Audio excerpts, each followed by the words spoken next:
Bonjour les amis. Éric Zemmour, il vit dangereusement, mais il n'a rien compris. Il se croit aux États-Unis, c'est-à-dire il y a Sarah qui a été passée une semaine aux États-Unis, et Sarah elle a découvert un pays où l'article 1 c'était la garantie de la liberté d'expression. Et Sarah elle a écouté Donald Trump qui se permet de dire des choses incroyables là-bas. Donald, s'il était en France il y a longtemps, qu'il aurait eu les bracelets, qu'il aurait été traîné devant la 17e chambre par tous les racketteurs et qu'on l'aurait fait taire. Eh ben Eric, je pense qu'il a été victime du témoignage de Sarah et hier il était au grand jury de RTL. Alors bon, certes, il n'a pas dit aujourd'hui, on est le 11 novembre, hommage à tous nos poilus, à toute leur famille et tout. Bon, Eric, il n'a pas dit que nos poilus étaient pas morts à plus d'1 million d'entre eux entre 14 et 18 pour que plus de 100 ans après, 110 ans après,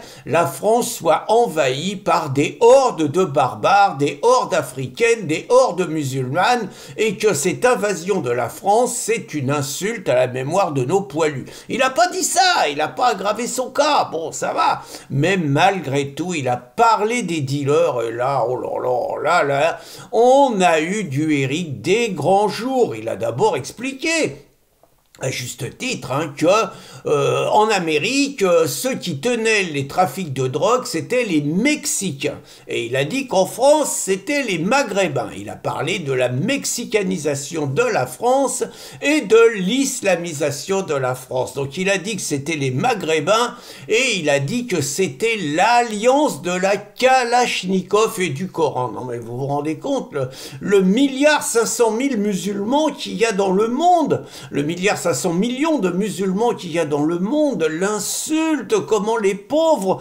ils vont être traumatisés, marqués par de tels propos. Puis dire que ceux qui tiennent les trafics de drogue, c'est les Maghrébins, je suis désolé, mais il y a aussi des mecs d'Afrique subsaharienne. Et les Noirs, ils vont être vachement vexés d'être comparés à des Arabes, à des Maghrébins, à des musulmans. Heureusement, il n'a pas dit musulmans, mais bon, il a parlé du Coran quand même.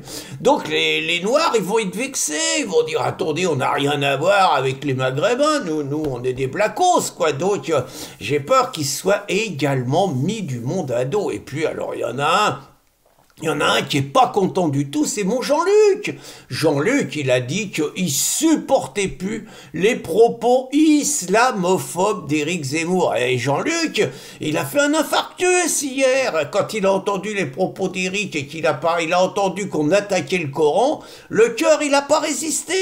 Et donc Jean-Luc, il est à l'hosto. Si Jean-Luc, il casse sa pipe, je vous dis pas les insoumis, la chasse à l'homme que ça va être, la chasse contre Éric Zemmour, que ça va être. Reste quand même une question de fond, parce que là, nous, ça nous intéresse à Riposte Laïque.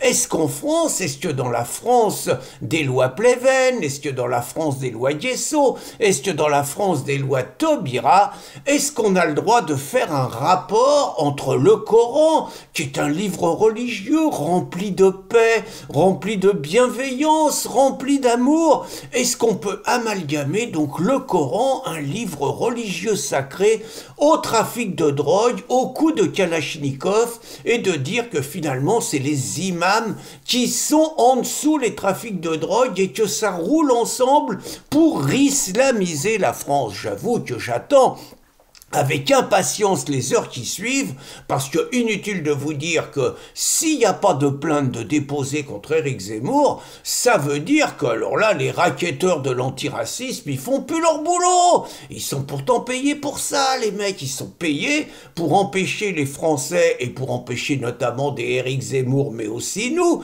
de dire des vérités sur l'islam que les Français ne doivent pas entendre. Donc je vais vous dire que si là, il n'y a pas de plainte contre Éric Zemmour, ça sera vraiment une progression extraordinaire de la liberté d'expression, et inutile de vous dire que les islamophobes que nous sommes, nous n'allons pas nous priver d'exploiter ça. En attendant, chapeau bas pour le courage politique d'Éric Zemmour, le seul homme politique qui ose dire des choses que tous les Français pensent, mais que les cerbères du politiquement correct interdisent d'exprimer. Bonne journée les amis!